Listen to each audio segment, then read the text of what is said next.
So as you can see, that was the first payment. So that was like 2 days. And then after that, guess what happened? One of my hubs was hot. I noticed it on one of my post trips. And in order to get that fixed, the actual repair, I spent literally the next day after I got my truck back, almost $1,200.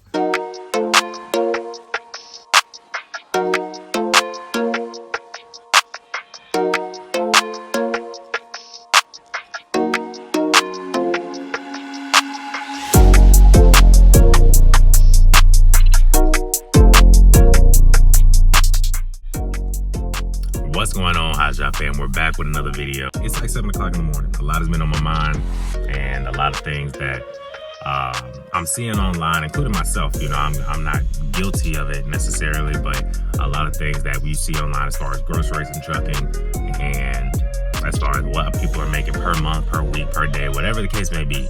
A lot of this stuff, you all are not getting the full picture. You know, they don't show you the full picture.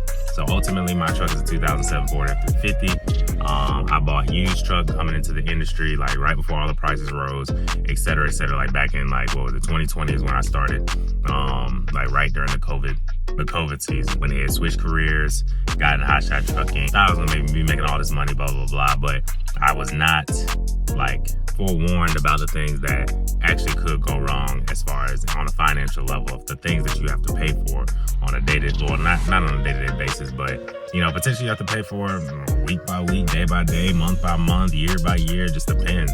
You know, some people get in the game, they have no issues, no major issues for the first year, no major issues for the first 5 years. Me, I was different. You know, I had issues coming out the gate. You know what I'm saying? Like I said, I bought cash used, just for full transparency, just so I could not have a truck payment. And that was my goal. So, but for the first year, you know, not having that truck payment kind of just really just balanced itself out with all the things that I had to replace, you know, on my truck as the year went on.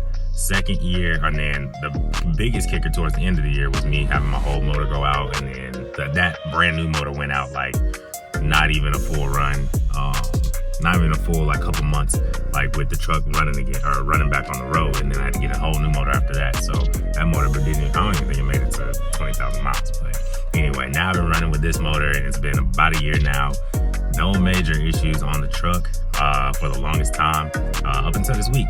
You know, up until this past run, or this past couple of weeks, you know, I have been feeling, you know, certain things happen here left and right. I already know, based on my experience, I need to find a shop immediately, because the quicker you solve an issue in trucking, the better off you're going to be in the long run. Because if you ride on it or continue to let the issue, you know, progress, you could potentially be damaging more and more things. And that's with any vehicle maintenance, but it's even more crucial when your bread and butter is your whip, you know what I mean? So check this out. I just wanted to show you guys, excuse me, my truck is dirty. Like I said, I just came home. My last week paid. I want you to see this. This is what I spent on a breakdown, which I knew I was going to take my truck into the shop and just get a lot of things just fixed and overlooked. Like I said, it's a used vehicle, but let me find the darn, where's the freaking total? All these pieces of paper don't mean nothing. All right, that is not the total. It must be on the second sheet. Nope. Am I tripping? What in the world? Sorry, guys. All right, this is my total. I spent about $3,700 just on repairs for my truck. Now, mind you, I had been riding for a year.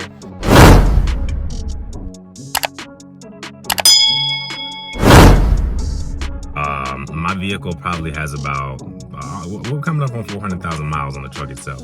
Motor is about 100,000. Truck itself is coming up on 400,000. So she's about to be 4 pretty soon, probably when I go out for this next run. So within that, I got a lot of just old parts, you know what I mean? Just really old parts. And this is some of the things that you're gonna have to understand. You're gonna have to really think about if you're going to buy used, because it's, you know, it is beneficial to buy used and buy used cash, especially if you don't have any major mishaps, you know, within your first year, or, you know, whatever the case may be. So that was like me sitting in the shop. Our mechanics are in Missouri, so we go all the way up there just to get like kind of major motor work done and major work done, because they get us in really quick, because time is money in this industry. So they get us in quick, in and out, and I stayed up there for probably about 2-3 days just to get my truck fixed, or really 2 days. And because there was just too many just little issues that I knew I had. Half of them I really could have fixed myself, but for me, while the truck was already at the shop, I was like, might as well just go ahead and get it done. I hate I kind of make the sacrifice, or I hate I pay for some things that I know I can do myself. But like I said, the truck was already at the shop. The things I knew I was not about to do myself, I was like, you might as well just get everything done. But anyway, so as you can see, that was the first day. So that was like 2 days. And then after that, guess what happened? One of my hubs was hot. I noticed it on one of my post trips. And in order to get that fixed, the actual repair, I spent literally the next day after I got my truck back, almost $1,200. So right now we're literally at, what is it? Almost $4,500 in repairs in 3 days. And I haven't made any money that week at all. Now you can average about $5,000. You should easily make about $5,000 in a week, hotshot trucking. So you're almost a week's behind worth of finances in repairs already with those type of numbers.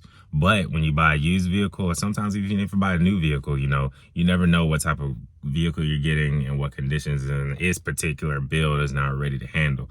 So you got to be able to handle numbers like this. So that was my trailer repair. That wasn't even my truck. That was a trailer repair right after. And shortly after that, what I actually don't have a receipt of because I fixed the repair myself, my transmission temperature sensor went out. So if that ever goes out in your vehicle, you pretty much have to, well, it's located in my truck. I have to drop the whole transmission pan, take the sensor out, replace it, blah, blah, blah, blah. The good news is I was on the side. I ended up being by AutoZone right after I dropped off the load, and I was able to park at a truck stop on my 34-hour reset. It was pouring down rain, but I still had to get up under the truck. Well, wait a day for the part, get up under the truck, drop the pan after I just had the transmission fluid change, those was one of those repairs that I wish I would have did myself. But like I said, the truck was already in the shop, had them do it. If you overfill the transmission fluid, sometimes that sensor, especially in my truck, it'll go out. But anyway, it went out. I had to replace it. And that took me about 2 hours. It was like a 2-hour job just to drop the pan properly, not mess up the brand new gasket that was put on, do everything very slowly and very properly. That way, when I get back on the road, I'll have no issues. So just taking my time doing that. And I was in the rain trying to keep any contaminants out, everything. That was I had to take my time and do it. So it took me 2 hours. The part itself cost me like $20. But if I had took that to a shop, they probably would have charged me maybe like a shop minimum, or maybe like $200-300, like maybe just to, change that one little tiny sensor out, which is easy. You just twist, pull, drop it, and then put the new one back in, plug it up, put the pan back on, boom, fill up fluid, gone. But that was another expense. So imagine you taking it to a shop or not knowing what you're doing, and you're having to call a tow truck, because what happens when that went out, my truck started shifting extremely hard, rocking a little bit, almost shut off. Sometimes they will go into limp mode, and that's what happened. So then some people would have to call a tow truck in that situation, or a hot shot tow bill, depending on how far you go. You could easily spend off a rip $300. So that's money that you lost in that span. So if you take actual tow bill and then getting the part fixed, you're out of almost, like I say on the low side, you maybe be out of $500 total. So that's already with the $4,500 I spent, and on top of that happened the following day after I got the trailer fixed, that you already had $5,000 gone out the window. You know what I mean? So that's what this video is about, man. Like, this video is about hotshot is getting the game, not knowing how expensive it really is to repair some of your stuff and keep something up. Because sometimes when it rains, it pours. That particular week when it rained, it poured for me. But you got to be able to handle it. Your finances got to be in order for you to handle something like that. That's why when you hear, oh, you need about $20,000-30,000 in the bank just to run, that's why you hear that type of number, because $5,000 gone like that. You know what I mean? Or if you got a business credit card, it's best to set that up before you even get in the business. That way, get your credit right, stack that, run that up, and then by the time you apply for a business card, you're able to, afford something like that. You know what I mean? So, this is something I didn't know when I first started, so it was kind of like heavy on my heart to just share this type of repair and this type of situation that can happen. Because time, and also one more thing, time is like the biggest killer in hotshot trucking. If your truck is in the shop for like a week, 2 weeks, 2 months, I mean, if you go back to some of my old videos, I spent 2 months at a shop for just a diff rebuild. That's it. And that was when there was like there was a shortage on parts or whatever, like right when I got into hotshot trucking. Made it through that, you know, thank the good Lord. But at the end of the day, if you're not able to stomach something like that, don't get into this business. Like, do not get into hotshot trucking if you are not willing to take L's like that, you know, and be able to handle yourself under pressure, you know. And really just keep God first through all this, because, you know, he's seen me through a lot of these breakdowns. I've been in the perfect place. His time has been impeccable. And that's a lot of I give him the most credit for keeping me going, you know, in this business and staying afloat, really, you know, because right now we already know the market's, you know, trash, but it is what it is. You're going to take, you know, more of a positive attitude towards it and just go harder, grind harder, and do more on your part to get better at certain little skills, like negotiating skills maybe, or do better at the way you route yourself out. You know, I route myself. You know, I don't have a dispatcher. Just do better all around. But anyway, that's just my 2 cents. I just had to share that this morning. I'm gonna go ahead and get to my workout. But y'all take it easy. Hotshot with me out. Stay blessed. Peace.